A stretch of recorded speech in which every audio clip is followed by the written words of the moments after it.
Thank you, Walter. Merci. Good evening, everyone. Bonsoir tout le monde. Désolé, je vais ajuster le micro. Donc, je me présente. Mon nom est Jean-Pierre Dufour. Je suis surintendant de l'éducation au Conseil des écoles publiques de l'Est de l'Ontario. Et un de mes dossiers, et depuis le début, à vrai dire, de la mise en œuvre du programme maternel Jardin à temps plein, c'est celui de la petite enfance. C'est avec beaucoup de plaisir que j'aimerais discuter avec vous d'un peu ce qu'on a de particulier dans notre conseil, parce que nos 4 conseils ici, nous cherchons la même chose. C'est la réussite de votre enfant, sur le plan personnel, sur le plan académique, puis dans le fond, d'en faire des citoyens. Mais évidemment, chacun de nos 4 conseils, nous avons notre petite touche particulière, puis c'est un petit peu ça que j'aimerais un peu vous discuter avec vous. J'aimerais aussi d'abord vous remercier d'être là ce soir. Déjà d'être ici ce soir, c'est une étape importante que vous franchissez parce que vous démontrez votre engagement vis-à-vis de la réussite de votre enfant. Les études démontrent clairement que des parents engagés, c'est déjà un facteur de réussite pour la réussite d'un enfant et éventuellement d'un jeune adulte et d'un adulte. Donc, plus spécifiquement, parlons du Conseil des écoles publiques de l'Est de l'Ontario, des écoles de choix, un conseil de choix. Donc, près de 14 000 élèves, 23 écoles élémentaires sur l'ensemble du territoire, 39 écoles en tout. C'est un conseil qui veut vraiment accueillir des élèves qui visent une éducation de haute qualité, et ce, dans un contexte en langue française. C'est un conseil aussi, nous sommes très fiers qu'avoir une touche, c'est au niveau de l'engagement environnemental. Nous sommes engagés comme conseil à développer des citoyens engagés pour la protection de notre environnement, et nous, comme conseil scolaire, on veut être cohérents avec ce que nous enseignons à nos élèves. Donc, nous avons entamé des processus pour réduire nos déchets, pour réduire notre consommation énergétique, et vous allez entendre de plus en plus parler de ces efforts. Comme j'ai dit tout à l'heure, le Conseil s'est engagé à développer un peu ce que Walter disait, à développer ce qu'on appelle le caractère de votre enfant, dans le sens de développer de la résilience, développer une pensée critique, comme j'ai dit, surtout en fait de faire des citoyens engagés, des citoyens capables de prendre position face à des défis et évidemment capables de se développer selon leur potentiel.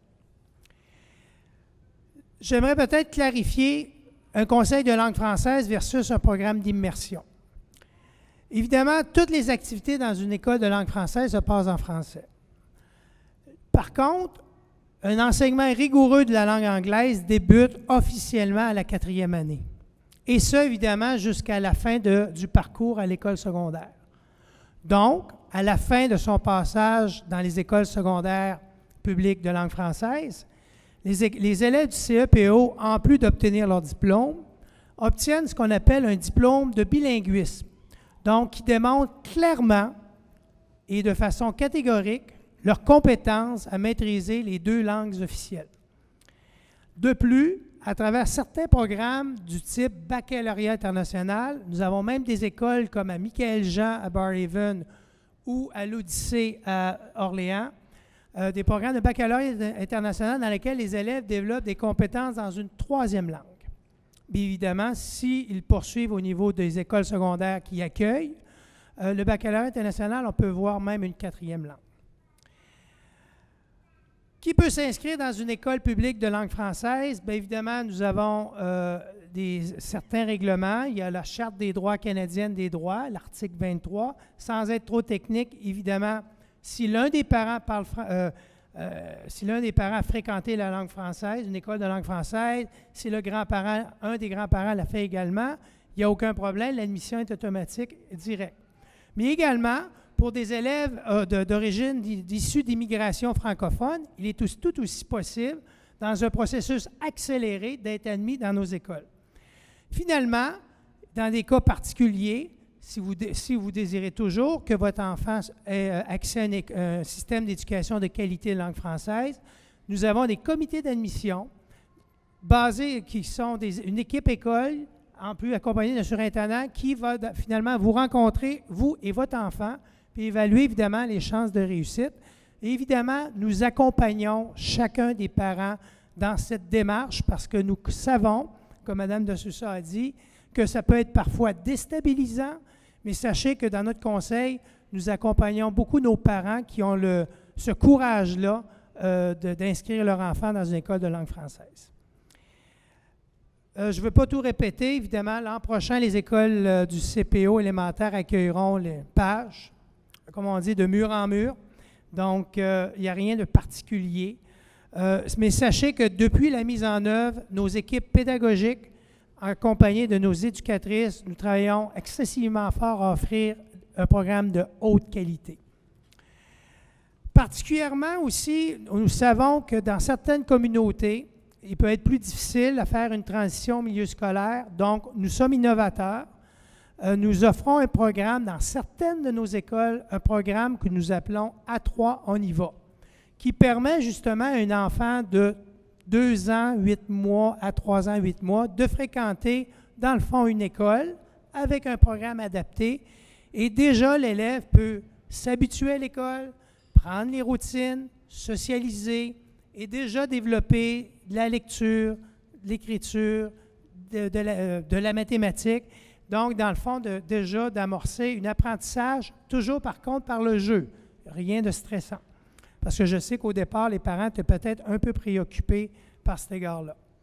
En plus, nos écoles, toutes nos écoles offrent un programme de service de garde et également qui soit offert par le Conseil des écoles publiques de l'Est de l'Ontario ou encore par une tierce partie, d'ailleurs, qu'on remercie pour leur engagement et la qualité de leur service. Donc, nous offrons à l'intérieur de ces centres-là des services préscolaires, c'est-à-dire avant l'arrivée à l'école, de 0 à 3 ans, 8 mois, selon le cas, selon les besoins, mais aussi des programmes de qualité parascolaire, dans le cadre de PAGE, mais aussi pour les enfants de 6 à 12 ans, nous tenons à le dire, et l'équipe du Conseil des écoles publiques fait un monitoring de ce qui se passe dans nos centres éducatifs, justement pour assurer une haute qualité. Évidemment, pour connaître tous ces détails-là, je vous invite à visiter le site web du Conseil, cepeo.on.ca, afin de connaître davantage d'informations sur les services de garde offerts. Puis peut-être un petit rappel un peu technique, si vous n'avez pas encore soumis votre nom pour obtenir une place en garderie, veuillez s'il vous plaît le soumettre à la liste d'attente centralisée d'informations pour des gardes de petits. À Ottawa, il y a quelque chose de très particulier, que si vous voulez avoir une place au niveau des garderies, vous devez soumettre votre nom à cette liste si ce n'est pas déjà fait. On comprend aussi que ça peut être énervant, on le dit, et puis encore une fois, sachez que nous sommes là pour vous faciliter, également pour vous, chers parents, cette transition-là. Mais on veut bien préparer votre enfant à l'école.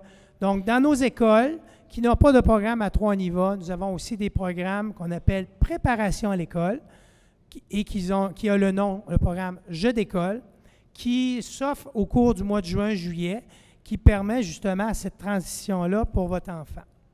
Donc, en conclusion, nous avons une gamme de programmes à la fine pointe, baccalauréat international, des programmes reconnus internationalement au niveau du développement du leadership environnemental, mais par-dessus tout, il y a un personnel excessivement engagé. Les directions d'école sont disponibles à travers les portes ouvertes qui auront lieu, d'ailleurs, que vous avez peut-être déjà vu la publicité, mais les portes ouvertes qui vont se dérouler dans chacune de nos écoles élémentaires au cours des prochaines semaines. Présentez-vous, n'hésitez pas à poser vos questions.